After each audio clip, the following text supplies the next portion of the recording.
Hi guys, Nilesh Maruti வந்திருக்கேன். இப்போ வந்து பார்ட் 4 எடுக்க போகிறோம் for history class 10 first chapter, the age of revolutions 1830 to 1848.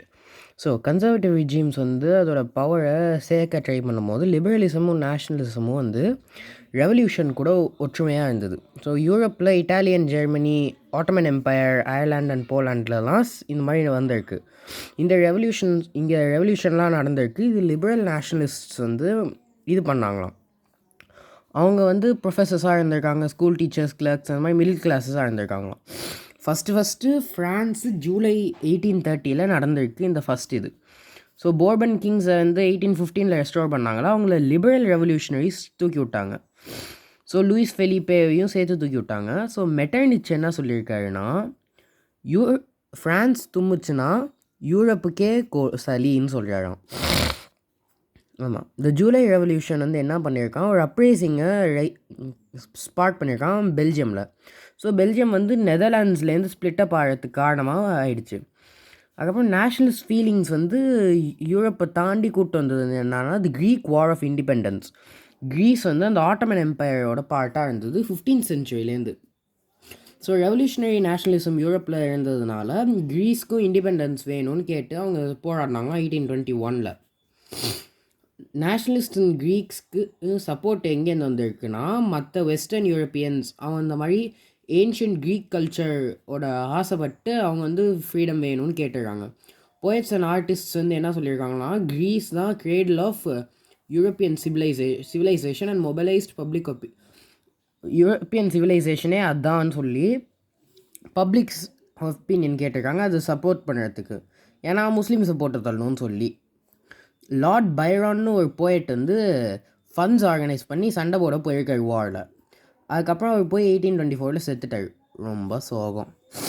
அதுக்கப்புறம் 1832 த ட்ரீட்டி ஆஃப் கான்ஸ்டான்டினோப்பிள், இஸ்தான்புல்னு நினைக்கிறேன், வந்து என்ன சொல்லிச்சுன்னா, க்ரீஸ் இஸ் அன் இண்டிபெண்ட் கண்ட்ரின்னு சொல்லியிருக்கான். த ரொமான்டிக் இமேஜினேஷன் நீங்கள் நினைக்கிறது கிடையாது, and national feeling. Okay, so nationalism வந்து வார்ஸ் அண்ட் டெரிட்டோரியல் எக்ஸ்பேன்ஷனால் மட்டும் இல்லை, கல்ச்சருக்கும் இந்த மாதிரி ஒரு முக்கிய பங்கு இருந்திருக்கு. ஸோ ரொமான்டிசிசம்னா வந்து ஒரு கல்ச்சுரல் மூவ்மெண்ட், அதை வச்சு ஒரு நேஷ்னல் சென்டிமெண்ட் கொண்டு வருது. So romantic artists and poets வந்து என்ன சொன்னாங்கன்னா, சயின்ஸ் அண்ட் ரீசன் தான் மெயின்னு சொல்கிறத எதிர்த்தாங்களாம். ஃபோட்டோ இன்னொரு இருக்கே. அண்ட் எமோஷன்ஸ், அந்த இன்ட்யூஷன், அந்த மூட நம்பிக்கையெல்லாம் வந்து புகழ்ந்தாங்களாம். அவங்க எஃபர்ட் வந்து என்னன்னா, ஒரு ஷேர்ட் கலெக்டிவ் ஹெரிட்டேஜ், அதாவது ஒரு காமன் கல்ச்சுரல் பாஸ் தான் நேஷனோட இதுன்னு சொல்லி ட்ரை பண்ணியிருக்காங்க. ஜோர்டன் காட்ஃப்ரீட் ஹெர்டருங்கிற ஒரு ஜெர்மன் ஃபிலாசபர் என்ன சொல்லியிருக்காருன்னா, அது மாதிரி ட்ரூ ஜெர்மன் கல்ச்சர் வந்து மக்களோட இருக்கான். டாஸ் வோல்க்னா பீப்புள். அது என்னன்னா, folk songs, folk poetry and folk dances, அதுதான் வந்து வோல்க்ஸ்கைஸ்ட், நேஷனோட ட்ரூவான ஸ்பிரிட்டான். ஸோ இதை கலெக்ட் பண்ணுறது தான் வந்து நேஷன் பில்டிங்னு சொல்லியிருக்காங்களாம். அதாவது vernacular language and local folklore வந்து ஏன்ஷியன்ட் நேஷ்னல் ஸ்பிரிட்காக இல்லையா, ஆனால் இந்த modern nationalist to emerge to a large audience, அதாவது இந்த மெசேஜ் வந்து ஒரு லார்ஜ் ஆடியன்ஸ்க்கு வரணும்னு சொல்லி வந்திருக்கான். ஆனால் இங்கே இருக்கிறவங்களுக்குலாம் படிக்க தெரியாதுல்ல, ஸோ பாட்டு, அந்த மாதிரி பாட்டு, ஆட்டம், கவிதை, நடனங்கிற மாதிரி போட்டு காட்டினாங்களாம். இது போலாண்டில் மெயினாக இருந்துதான். ஸோ ரஷ்யா, ப்ரஷ்யா, ஆஸ்திரியா வந்து 18th century எண்டில் போலாண்டை ஸ்ப்ளிட் பண்ணாங்களாம். ஆனால் போலாண்டு வந்து ஒரு தனி நாடாக இல்லாமல் இருந்தாலும் நேஷ்னல் ஃபீலிங்ஸ்லாம் இருந்திருக்கு மியூசிக் அண்ட் லாங்குவேஜ் வழியா. கரோல் கர்பின்ஸ்கின்னு ஒருத்தர் என்ன பண்ணியிருக்காருன்னா, நேஷ்னல் ஸ்ட்ரகிளை ஆப்பராஸும் அந்த ஃபங்க்ஷன், பாட்டு ஃபங்க்ஷனாகவும் வச்சு போலோனைஸு, மசுர்கா, போலிஷ் டான்ஸஸ் நேஷ்னலிஸ்ட் சிம்பிளாக மாற்றினாராம். லாங்குவேஜ்க்கும் ஒரு வித்தியாசமான ரோல் இருந்திருக்கு. ஸோ ரஷ்யன் ஆக்குபேஷன் வந்ததுக்கப்புறம் போலிஷ் லாங்குவேஜ் பேசக்கூடாதுன்னு சொல்லி பேன் பண்ணியிருக்காங்க. ரஷ்யன் லாங்குவேஜ் தான் பேசணும்னு சொல்லியிருக்காங்க. 1831 ரஷ்யன் ரூலுக்கு எதிர்த்து ஒரு போராட்டம் நடந்திருக்கு, ஆர்ம்டு போராட்டம். அதை நசுக்கி விட்டாங்க. இதுக்கப்புறம் அந்த போலிஷ் கிளர்ஜி, அதாவது அந்த போலாண்டில் இருக்கிற ரிலீஜியஸ் பீப்புளெலாம் என்ன சொன்னாங்களாம், ஒரு போலிஷ் லாங்குவேஜை ஒரு வெப்பனாக யூஸ் பண்ணாங்களாம். ஸோ போலிஷ் வச்சு தான் சர்ச் கேதரிங்ஸ், அதுக்கப்புறம் ஆல் ரிலீஜியஸ் இன்ஸ்ட்ரக்ஷன்லாம் நடந்தான். அதனால அதிக அளவில் ப்ரீஸ்ட்ஸ் அண்ட் பிஷப்ஸ் ஜெயிலுக்கு போனாங்களாம், இல்லை செர்பியா போனாங்களாம் இவங்க பனிஷ்மெண்ட்டாக. ஸோ போலிஷ் வந்து ரஷ்யன் டாமினன்ஸ்க்கு எதிர்த்துங்கிற மாதிரி ஒரு இது வந்ததுதான். இதெல்லாம் எதுக்கு நம்ம படிக்கிறோம்? So hunger, hardship and popular revolt 1830s வந்து ரொம்ப கடுமையான டைமாக இருந்திருக்கு யூரோப்புக்கு. 19th சென்ச்சுரியோட ஃபஸ்ட் ஹாஃபில் பாப்புலேஷன் இன்க்ரீஸ் ஆகிருக்கு யூரோப் ஃபுல்லாக. இந்த கண்ட்ரியிலலாம் வேலை இருக்கிறத விட வேலை வேணும்னு கேட்குறவங்க அதிகமாக இருந்தாங்களாம். ஸோ ரூரல் ஏரியாஸில் இருக்கிற நிறைய பேர் சிட்டிஸ்க்கு வந்து ஸ்லம்மில் வாழ்ந்தாங்களாம். அந்த சின்ன லெவலில் குட்ஸ் ப்ரொடியூஸ் பண்ணுறவங்களுக்கு ஒரு பெரிய கஷ்டம். அந்த மாதிரி மிஷின் மேட் குட்ஸ் இங்கிலாண்ட்லேருந்து வந்திருக்கிறது தான் காம்படிஷனாக. ஏன்னா இண்டஸ்ட்ரியலைசேஷன் இங்கிலாண்டில் அதிகமாக இருந்து தான் யூரோப்பை விட. இது வந்து டெக்ஸ்டைல் ப்ரொடக்ஷனில் ஒரு மிகப்பெரிய உண்மையாக இருந்து தான். ஏன்னா டெக்ஸ்டைல் ப்ரொடக்ஷன் வந்து குட்டி குட்டி வீடு இல்லை குட்டி குட்டி ஒர்க் ஷாப்பில் தான் இருக்குமா, இல்லை அந்த மெக்கனைசேஷன் அவ்வளோ ஒன்றும் இருக்காதான். அந்த ரீஜன் ஆஃப் யூரோப்பில் அரிஸ்டாக்ரஸிக்கு தான் பவர் இருந்திருக்கு, அந்த ராஜாக்களுக்கெல்லாம். பெசன்ஸ்லாம் தவிச்சாங்களாம் இந்த ஃபியூடல் டியூஸ் அண்ட் ஒப்ளிகேஷன்ஸ்னால. அதாவது ஃபுட் ப்ரைஸஸ் வேறு சட்டுன்னு ஏறி இருக்கான். அதுக்கப்புறம் ஹார்வெஸ்ட் நல்லா இல்லாததுனால வைட் ஸ்ப்ரெட் பாப்புலிசம், அதாவது பாவர்ட்டி அதிகமாக இருக்கான் நாட்டிலையும் கிராமத்துலேயும். 1848 அந்த மாதிரி ஒரு வருஷம். ஃபுட் ஷார்ட்டேஜஸ்க்கும் அன்எம்ப்ளாய்மெண்ட் வந்து பாரிஸ் மக்களை ரோட்டுக்கு கொண்டு வந்துட்டு பேரிகேட்ஸ் நட்டு வச்சுட்டாங்களாம். லூயி ஃபிலிப்பை துரத்தி விட்டாங்களாம்.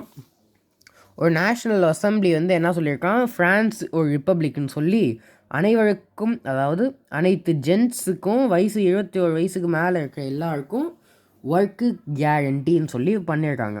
நேஷ்னல் ஒர்க் ஷாப்ஸ் பண்ணி எம்ப்ளாய்மெண்ட்லாம் கொடுத்துருக்காங்க. அதை விட கொஞ்சம் ஒரு 3 வருஷத்துக்கு முன்னாடி சைலீசியான்னு ஒரு இடத்துல கான்ட்ராக்டர்ஸ்க்கு எதிர்த்து போராடினாங்களாம். ஸோ இப்போது சைலீசியன் கான்ட்ராக்டர்ஸ் என்ன பண்ணாங்களாம், ரா மெட்டீரியல் கொடுத்துட்டாங்களாம், காட்டனை கொடுத்துட்டாங்களாம். அதுக்கப்புறம் என்ன பண்ணணுன்னு சொல்லிட்டாங்களாம், ஆனால் பேமெண்ட்டை குறைச்சி விட்டாங்களாம். ஸோ வில்ஹைம் உல்ஃப்னு ஒருத்தர் வந்து இந்த சைலீசியன் வில்லேஜில் இருக்கிறது சொன்னாராம். இந்த வில்லேஜஸில் 18,000 இன்ஹாபிட்டன்ஸோட காட்டன் வீவிங் தான் மோஸ்ட் வைட் ஸ்ப்ரெட் ஆக்குபேஷன். இந்த ஒர்க்கர்ஸோட மிசரி வந்து எக்ஸ்ட்ரீம், ரொம்ப அதிகம். வேலை தேவையானதை கான்ட்ராக்டர்ஸால் எடுத்துக்கிட்டு விலையை குறைச்சி விட்டாங்கன்னு சொல்கிறாங்க. ஸோ 4 ஜூன் மாதம் 2 மணிக்கு 1845 நிறைய வீவர்ஸ் வந்து அவங்க வீட்டிலேருந்து வந்து அந்த கான்ட்ராக்டர்கிட்ட போயிட்டு அதிகமாக சம்பளம் கேட்டிருக்காங்க. அவங்களே கொடுக்க முடியாது, போடான்னு சொன்னதுனால நிறைய பேர் அந்த வீட்டுள்ளார பூந்து அதோட விண்டோ உடச்சி ஃபர்னிச்சரு, அந்த போர்சீலின்னா அந்த கப்பு பிளேட் அண்ட் ஸ்பெஷலானதெல்லாம் உடச்சி, அதாவது ஸ்டோர் ஹவுஸ் உள்ளார போயிட்டு துணியை பிச்சு போட்டு பற்ற வச்சுட்டாங்களாம். கான்ட்ராக்டர் வந்து குடும்பத்தோடு எஸ்கேப் ஆகிட்டாங்களாம் பக்கத்து வில்லேஜில். ஆனால் அங்கே இருக்கிறவங்களுக்கு அந்த பக்கத்து வில்லேஜில் இருக்கிறவங்க வந்து இந்த மாதிரி ஆளுங்களுக்கெல்லாம் ஷெல்டர் கொடுக்க முடியாதுன்னு சொல்லிட்டு துரத்தி விட்டாங்களாம். ஒரு நாளுக்கு அப்புறம் திரும்பி வந்தாலும் ஆர்மியை கூப்பிட்டு. அதுக்கப்புறம் நடந்த சண்டையில் 11 வீவர்ஸை சுட்டு கொண்டாங்களாம். கொண்டு குவிச்சு சந்தோஷப்பட்டாங்களாம். 1848 the revolution of the liberals. இப்போ அந்த புவர் அன்எம்ப்ளாய்ட் அண்ட் ஸ்டார்விங் பெர்சன்ஸோட ரிவோல்ட் கூடவே ஒரு ரெவல்யூஷன் வந்து தான் led by the educated middle classes. So February 1848 சொன்னேன்ல, அந்த ஈவெண்ட்ஸ் வந்து என்ன பண்ணியிருக்குன்னா இந்த மொனார்க்கோட அப்டிகேஷனை கொண்டு வந்திருக்கு. அதுக்கப்புறம் republic, country based on universal male suffrage சொல்லியிருக்காங்களாம். மற்ற பார்ட்ஸ் ஆஃப் யூரோப்பில் இண்டிபெண்டன்ட் நேஷன் ஸ்டேட்ஸ் இல்லை. Germany, Italy, Poland, Austro Hungarian எம்பையர்லாம் இருந்து மக்கள்லாம் என்ன கேட்டிருக்காங்கன்னா கான்ஸ்டிடியூஷனலிசம் அண்ட் நேஷ்னல் யூனிஃபிகேஷன் வேணும்னு கேட்டிருக்காங்க. ஸோ இவங்க வந்து அந்த பாப்புலர் அண்டர்ஸ்ட்டை வச்சு ஒரு நேஷன் ஸ்டேட் கேட்டிருக்காங்க. ஜெர்மன் ரீஜன்ஸில் நிறைய பொலிட்டிக்கல் அசோசியேஷன்ஸ்லாம் ஓப்பன் ஆகிருக்கு. அதோட மெம்பர்ஸ் யாருன்னா middle class professionals, businessmen and prosperous artists. ஃப்ராங்க்ஃபர்ட்க்கு வந்து ஆல் ஜெர்மன் நேஷ்னல் அசம்பிளி வேணும்னு கேட்டிருக்காங்க. 18th May 1848 831 ரெப்ரசன்டேட்டிவ்ஸ் போய் ஃப்ராங்க்ஃபர்ட் பார்லிமெண்ட்டில் உட்காந்துருக்காங்க, சர்ச் ஆஃப் செயின்ட் பாலில். அவங்க ஜெர்மன் நேஷனை ஒரு மொனார்க்கி, ராஜா ஆட்சியில் இருந்து பார்லிமெண்ட்டோட பேச்சுக்கடியில் இருக்கணும்னு சொல்லியிருக்காங்க. பேசிக்லி பிரிட்டனோட குயின் மாதிரி அவங்க கான்ஸ்டிடியூஷனை போட்டாங்க. ஸோ இந்த டெப்யூட்டிஸ் வந்து Frederick William IV king of ப்ரஷியாட்ட கொடுத்த உடனே அவர் என்ன பண்ணியிருக்காருன்னா அந்த க்ரௌனே தேவையில்லைன்னு சொல்லிட்டு மற்ற மொனார்க்ஸ் கூட சேர்ந்து இந்த எலெக்டிவ் அசம்பிளியை சோழுவ பிளான் போட்டார். ஸோ இந்த அரிஸ்டாக்ரஸிக்கும் மிலிட்டரிக்கும் சண்டையானதுனால அந்த சோஷியல் பேசிஸ் எரோட் ஆகிடுச்சு. பார்லிமெண்ட்டில் இருந்தவங்க மிடில் கிளாஸு அவங்களுக்கு ஒர்க்கர்ஸ் அண்ட் ஆர்டிசன்ஸ் வேணான்னு சொன்னாங்களாம். அதனால் சப்போர்ட் போயிடுச்சு. எண்டில் படையை கூப்பிட்டு வந்து அந்த அசம்பிளியை துரத்தி விட்டாங்களாம். இப்போ இந்த இந்த பொலிட்டிக்கல் ரைட்ஸை பொண்ணுங்கள்கிட்ட கொடுக்குறது வந்து ஒரு கான்ட்ரவர்ஷியல் இதுவாக இருந்ததுதான். அதில் நிறைய பொண்ணுங்க வந்து நிறைய வாட்டி சேர்ந்து சண்டை போட்டுருக்காங்களாம். விமன் தான் அவங்க சொந்தமான அசோசியேஷன்ஸ் ஃபார்ம் பண்ணிக்கிட்டு நியூஸ் பேப்பர்ஸ்லாம் செஞ்சு பொலிட்டிக்கல்ஸ் மீட்டிங்ஸ் அண்ட் டெமான்ஸ்ட்ரேஷன்ஸ்லாம் சேர்ந்துருக்காங்களாம். இப்படி இருந்தாலுமே அவங்களுக்கு அந்த சஃப்ரேஜ் ரைட்ஸ்லாம் கொடுக்க மாட்டேன்னு சொல்லி இவங்க பண்ணாங்களாம். அந்த ஃப்ராங்க்ஃபர்ட் பார்லிமெண்ட் இருந்தபோது பொண்ணுங்களை லேடிஸை வந்து அப்சர்வர்ஸாக தான் வச்சுருந்துருக்காங்க. ஆனால் கன்சர்வேட்டிவ் ஃபோர்ஸஸ் வந்து இந்த லிபரல் மூமெண்ட்ஸை நசுக்க முடிஞ்சாலும் அவங்களால அந்த பழைய ஆர்டரை கொண்டு வர முடியல. மொனார்க்ஸ் கண்டுபிடிச்சிட்டாங்க இந்த மாதிரி ரெவல்யூஷன் அண்டு ரிப்ரெஷனையும் எப்படி முடிக்க முடியும்னா லிபரல் நேஷ்னலிஸ்ட் ரெவல்யூஷனரிஸ்க்கு ரைட்ஸ் கொடுத்தா மட்டும்தான் சொல்லி கண்டுபிடிச்சிட்டாங்க. அதனால் 1848 முடிஞ்சு வந்த இயர்ஸ்லலாம் the autocratic monarchies of central and eastern Europe வந்து வெஸ்டர்ன் யூரோப்பில் நடந்த சேஞ்சஸை காட்டினாங்களாம். அதனால சர்ஃப்டம், அதாவது அடிமைத்தனமும் பாண்டட் லேபரையும் அபாலிஷ் பண்ணிட்டாங்கன்னா ஹாப்ஸ்பர்க் டொமினியன்ஸ்லேயும் ரஷ்யாலேயும். ஓகே, ஸோ ஹாப்ஸ்பர்க் ரூலர்ஸ் அண்ட்க்கு அட்டானமி கொடுத்துட்டாங்கன்னா ஹங்கேரியன்ஸ்க்கு இன் 1867. அடுத்த பாட்டில் பார்ப்போம் ஃப்ரெண்ட்ஸ். see you.